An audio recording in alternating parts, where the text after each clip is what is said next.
dalam kitab Tahdir, Samahullahu azza wa jalla fil Quran rasulan. Sebutannya Rasul dari Allah Subhanahu wa taala di Quran itu adalah rasulan atau utusan, nabiyan atau nabi, ummiyan orang yang tidak bisa membaca dan menulis. Kok dibanggakan sih kalau tuh? Kenapa kok Rasulullah tak bisa membaca dan menulis tapi dibanggakan? Dan bagi kita orang biasa itu kayak sebuah kekurangan. Nah, karena gini, coba kita bayangkan orang gak pernah baca, orang gak bisa tulis. Misalnya kita gak ada yang tahu bahasa Jepang, gak ada selama ini, gak pernah dengar, gak pernah tahu bahasa Jepang.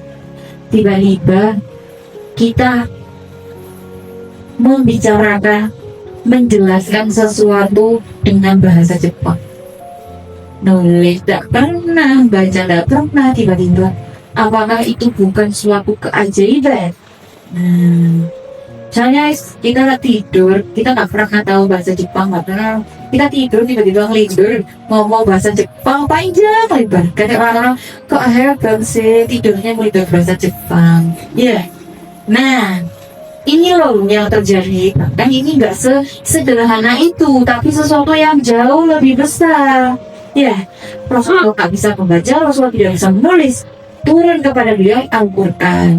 Jadi mereka pasti akhirnya percaya kalau ini nggak mungkin, karena Rasulullah nggak pernah membaca dan menulis. Tiba-tiba datang ayat yang segitu kuliahnya, segitu istimewanya, mengalahkan semua syair yang ada di dunia. Kenapa? Makanya kita seharusnya suka syair. Quran itu isinya keindahan. Kalau kita cinta sama Quran, kita juga cinta sama yang namanya keindahan. Nah, jadi kalau misalnya kalian bilang, aku nggak tahu syair, aku nggak suka baca dan sebagainya, kalian bilang nah, Quran kalau kalian kemenakan itu isinya bacaan. Nah, jadi kalau ditanya suka baca, suka lah. Baca apa biasanya? Quran. Masya Allah, tabarakallah. Ya, itu adalah bacaan. Menyukai isi Al-Quran, lantunannya, artinya kalian suka baca, berarti kalian menyukai syair. Dan biasanya orang-orang yang suka syair itu larinya atau itu kemudian hari akan menjadi ahli tasawuf atau ya mirip-mirip dikit atau memper dikit, ya gitu ya. Sebab apa? Orang yang suka syair itu punya rasa yang orang lain tidak punya rasa atau punya hayalan atau punya bayangan yang orang lain itu tidak punya. Maka ayo kita menjadi orang itu, ya. Meskipun aslinya nggak suka, nggak paham apa sih syair itu. Nah, tapi kita bisa kok mempelajari itu. Meskipun kita mungkin belum punya yang namanya gaul alias rasa, ya, perasaan. Syair itu isinya kita cuma rasa dan rasa. Soal apa? Tiap seseorang yang merasakan akan mengerti dan memaham syair itu. Jadi syair itu indah. Bahkan Rasulullah sampai punya ahlu syair sendiri.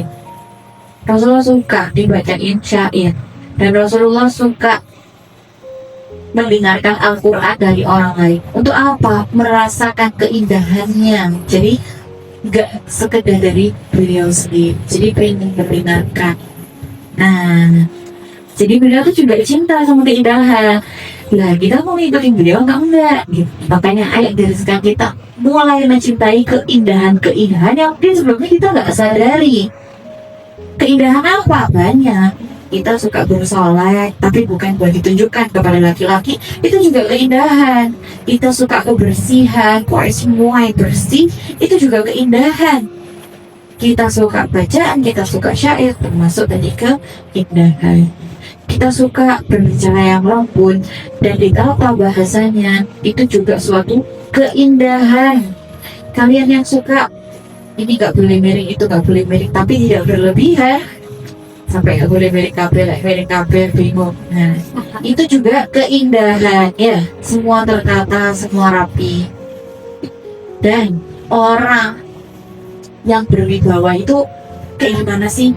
Orang yang selalu menyelesaikan segala sesuatu dengan rapi dan bersih. Nah, itu orangnya punya wibawa. Nah, dan orang yang punya wibawa itu indah. Kenapa? Karena ada satu hal di dalam dirinya yang tidak tersentuh oleh orang lain. Berwibawa sama sombong beda, jangan disamakan. Kalian sombong bukan berarti kalian berwibawa. Tapi orang yang berwibawa nggak maksa akhirnya jadi sombong.